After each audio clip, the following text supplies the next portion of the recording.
Bismillahirrahmanirrahim. Assalamualaikum warahmatullahi wabarakatuh. Kita bertemu dalam mata kuliah teori ekonomi mikro, bab pengantar ilmu ekonomi mikro. Dalam pemahamannya, ilmu ekonomi merupakan bidang studi yang sudah berkembang cukup lama, bermula dari Adam Smith sebagai bapa ilmu ekonomi, di mana dipahami ilmu ekonomi merupakan studi mengenai individu-individu dan masyarakat-masyarakat yang membuat pilihan dengan atau tanpa penggunaan uang, dengan menggunakan sumber daya yang terbatas, tetapi dapat digunakan dalam berbagai cara untuk menghasilkan berbagai jenis barang dan jasa, serta mendistribusikannya untuk memenuhi konsumsi sekarang dan di masa yang akan datang kepada berbagai individu dan golongan masyarakat yang selalu dihubungkan terhadap faktor-faktor produksi serta keinginan-keinginan masyarakat untuk mendapatkan barang dan jasa. Adapun masalah pokok ilmu ekonomi dalam kehidupan sehari-hari, baik itu individu, perusahaan, dan masyarakat yang selalu menghadapi persoalan yang bersifat ekonomi, di mana di sana dibutuhkan kemampuan membuat keputusan tentang cara yang terbaik melakukan kegiatan ekonomi. Adapun kegiatan ekonomi merupakan kegiatan untuk memproduksi barang dan jasa maupun mengkonsumsi barang dan jasa tersebut.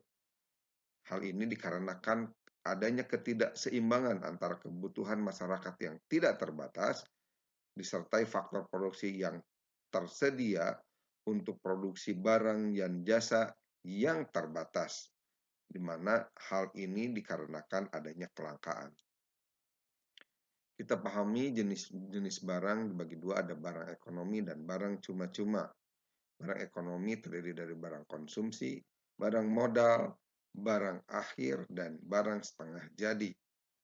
Berdasarkan kepentingan barang, ada barang inferior, esensial, normal, dan mewah. Dan berdasarkan cara penggunaan barang, ada barang pribadi dan barang publik.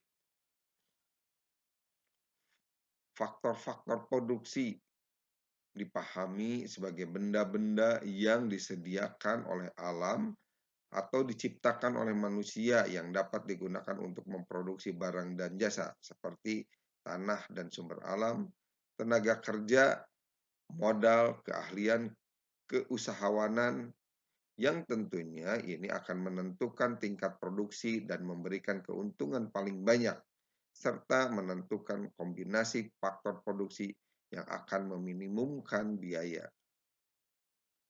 Jenis-jenis alat ekonomi. Ekonomi deskriptif menggambarkan keadaan yang sebenarnya wujud dalam perekonomian, contohnya keadaan petani di satu tempat.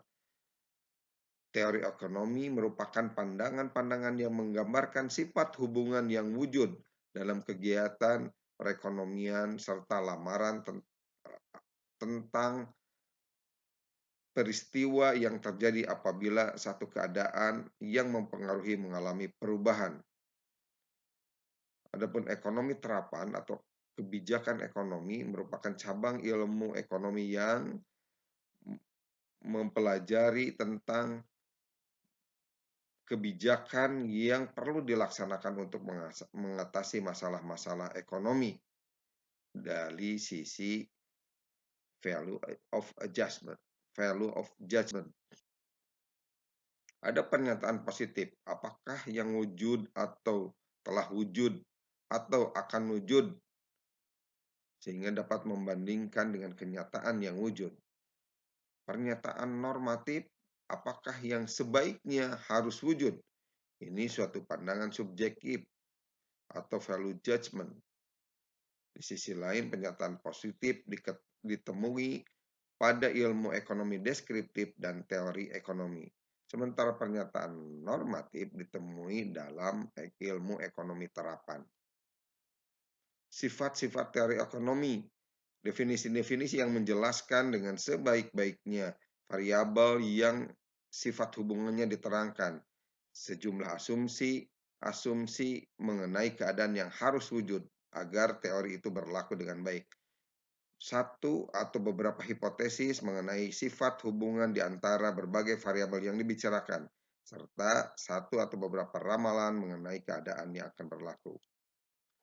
Alat-alat analisis dalam ilmu ekonomi ada grafik, kurva, dan ilmu statistik yang menyediakan berbagai jenis angka indeks serta menguji dan menyelidiki kebenaran dalam pandangan teori ekonomi. Kita lihat di grafik ini ada permintaan baju di mana keadaan dan harganya sedemikian rupa sehingga jumlah yang dibeli tertera dalam tabel ini. Ada hubungan antara X dan Y antara keadaan harga dan jumlah yang diberi, sehingga dipahami kurva permintaan ini akan melandai kurvanya seiring dengan jumlah yang dibeli. Misalkan dengan harga 10 satuan, orang akan membeli barang sebanyak 10.000, bukan 10.000, 1.800 pieces. Sementara dengan harga 50 satuan, orang akan membeli dengan jumlah 300. Dipahami bahwa jumlah yang dibeli berkaitan dengan harga yang ditawarkan. Peranan ahli ekonomi merumuskan kebijakan ekonomi agar dapat mencapai tujuan dengan cara yang bijak. Cara-cara yang akan dilaksanakan untuk mencapai tujuan juga diformulasikan sedemikian rupa sehingga harus dipahami adanya jenis pengorbanan dan akibat buruk yang mungkin terjadi serta menjajaki alternatif lain yang bisa lebih baik. Ilmu ekonomi dikelompokkan menjadi dua, yaitu ilmu ekonomi mikro yang di dalamnya membahas menitik beratkan pada perilaku ekonomi individu, rumah tangga, perusahaan, dan pasar. Sementara ilmu ekonomi makro menitik beratkan pada pembahasan mengenai perekonomian secara keseluruhan. Teori ekonomi mikro mempelajari bagian kecil dalam keseluruhan kegiatan ekonomi, terutama menyangkut tentang individu, perusahaan, dan masyarakat, di mana di dalamnya ada interaksi di pasar barang, dipelajari juga tentang tingkah laku penjual dan pembeli, serta interaksi di pasar dengan beberapa faktor. Sehingga dipahami bagaimana caranya menggunakan faktor-faktor produksi yang tersedia secara efisien agar kemakmuran dapat dimaksimumkan. Sementara ilmu atau teori ekonomi mikro memberikan metode kepada seseorang atau rumah tangga, perusahaan untuk mengelola sumber daya ekonomi yang dimiliki agar dimanfaatkan secara efisien. Di sisi lain, teori makroekonomi merupakan analisis terhadap keseluruhan kegiatan ekonomi. Analisanya bersifat umum dan tidak memperhatikan kegiatan ekonomi kecil. Misalkan bagaimana pengeluaran secara keseluruhan untuk konsumsi rumah tangga, pengeluaran pemerintah, investasi, ekspor dan impor, dan juga bagaimana menganalisis kebijakan fiskal dan moneter. Demikian untuk pertemuan kali ini. Terima kasih. Assalamualaikum warahmatullahi wabarakatuh.